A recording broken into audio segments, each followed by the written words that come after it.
ونصلي على رسوله الكريم أما بعد أعوذ بالله من الشيطان الرجيم بسم الله الرحمن الرحيم قال الله تبارك وتعالى في القرآن المجيد والفرقان الحميد إن عدة الشهور عند الله 12 شهرا في كتاب الله يوم خلق السماوات والأرض منها 4 حرم.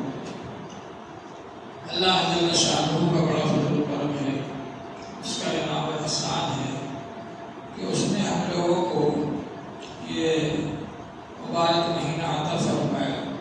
اس کو ذی قعدہ کا مہینہ کہا جاتا ہے۔ ذی قعدہ، ذی الحجہ اور محرم، یہ 3 مہینے مسلسل ہیں، اور رجب کا مہینہ، یہ 4 مہینے واجب الاحترام ہیں شریعت کی نظر میں۔ اللہ تعالیٰ نے فرمایا کہ منہا 4 حرم، مہینوں کی تعداد اللہ تعالیٰ کے نزدیک 12 ہے۔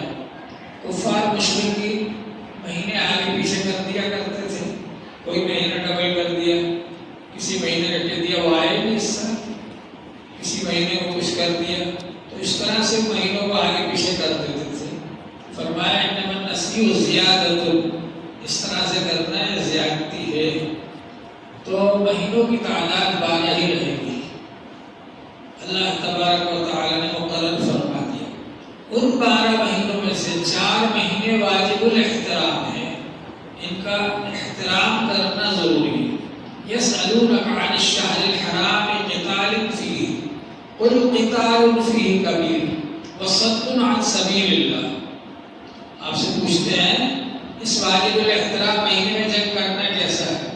آپ کہہ دیجئے اس واجب الاحترام مہینے میں جنگ کرنا بڑا گناہ ہے اور اللہ کے راستے سے روکنا ہے۔ بعد میں جنگ نہ کرنے کا حکم تو منسوخ ہو گیا، لیکن وہ حکم باقی رہا کہ ان مہینوں کا ادب احترام باقی رکھو اور ان مہینے میں راستوں کو پرامن رکھو۔ اس لیے کہ ذی قعدہ میں حاجی حضرات جانا شروع ہوتے ہیں اور ذی الحجہ میں حج ادا ہوتا ہے اور محرم میں حاجی حضرات واپس آتے ہیں۔ تو یہ 3 مہینے لگاتار ہیں جن میں امن باقی رکھنا ضروری ہے، اور اس کے بعد میں رجب کے مہینے میں بھی لوگ عمرہ کرنے جاتے تھے۔ تو یہ 4 مہینوں میں جنگ کرنا منع ہے، لڑائی جھگڑا کرنا منع ہے، اور راستوں کو پرامن رکھنا ہے۔ اس زمانے میں اونٹوں پر چلتے تھے لوگ، گھوڑوں پر چلتے تھے، اور راستے میں ڈاکو لوٹ لیتے تھے، مار ڈالتے تھے۔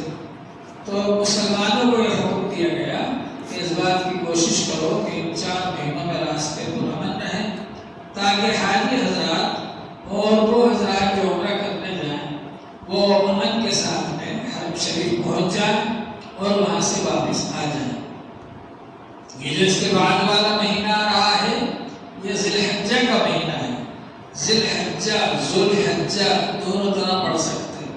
اس کے معنی ہے حج والا مہینہ۔ اس مہینے میں حج ادا ہوتا ہے۔ اسلام کا 5واں رکن حج ہے۔ حج ادا کیا جاتا ہے ذو الحجہ کے اندر، اس لیے اس کو ذو الحجہ کا مہینہ کہتے ہیں۔ اور حضور پاک صلی اللہ علیہ وآلہ وسلم نے ارشاد فرمایا ما من ایام العمل الصالح فیہن احب الی اللہ عز وجل من هذه الايام العشر۔ اللہ تعالیٰ کے نزدیک سب سے زیادہ پسندیدہ عمل ذی الحجہ کے شروع کے 10 دنوں کا ہے۔ یضاعف العمل فیہن الی 700 ضعف، اس میں ایک نیکی کا ثواب 700 درجے تک بڑھا دیا جاتا ہے۔ ذی الحجہ کے پہلے 10 دنوں میں آپ ایک نماز پڑھیں گے 700 نمازوں کا ثواب ملے گا۔ یعدل صیام کل یوم منہا بصیام سنۃ وقیام کل لیلۃ منہا کقیام لیلۃ القدر۔ ان 10 دنوں کے اندر اگر کوئی شخص رات میں عبادت کرے اللہ تعالیٰ کی، ہر رات کا ثواب شب قدر کے برابر ملے گا۔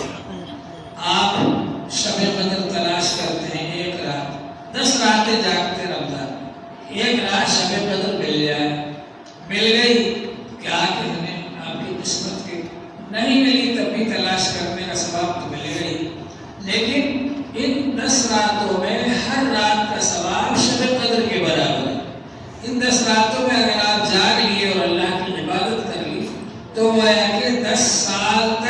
کو شب قدر مل گئی۔ پھر اس کے بعد میں جو عید کی رات آتی ہے اس کے بارے میں حضور پاک صلی اللہ علیہ وآلہ وسلم نے ارشاد فرمایا من احیا لیلۃ العید لم یمت قلبہ یوم تموت القلوب، جو شخص عیدین کی راتوں کو زندہ رکھے گا جس دن سب لوگوں کے دل مر جائیں گے اس کا دل نہیں مرے گا۔ علماء نے فرمایا کہ اس سے یا تو فتنہ و فساد کا زمانہ مراد ہے یا یہ کہ اس سے قیامت کا دن مراد ہے، اس وقت بھی اس کا دل زندہ رہے گا جو عیدین کی راتوں میں اللہ کی عبادت کرتا تھا۔ اور حضور پاک صلی اللہ علیہ وآلہ وسلم نے فرمایا کہ ان 9 دنوں کے اندر جو آدمی روزہ رکھے گا تو اس کو ہر روزے پر 1 سال کے روزوں کا ثواب ملے گا۔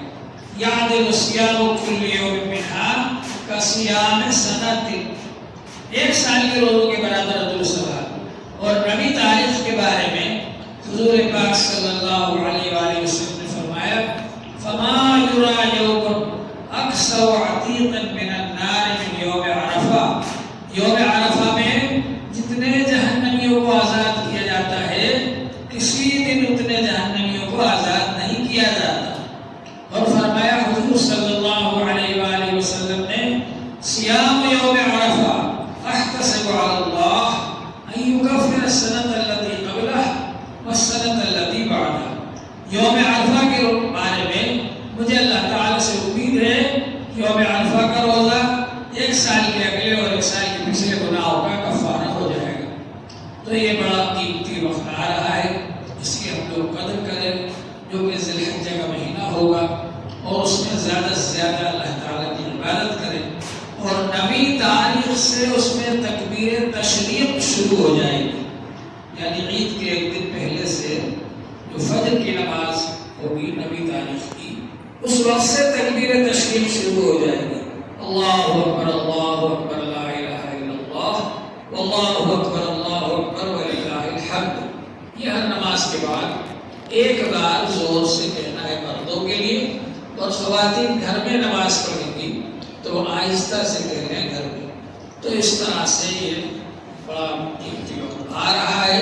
یہ صرف میں نے 10 ذی الحجہ کے فضائل بتائے ہیں، باقی انشاءاللہ عید کے بارے میں اور قربانی کے بارے میں پھر بتایا جائے گا۔ اللہ جل شانہ ہم سب کو عمل کی توفیق عطا فرمائے۔ وآخر دعوانا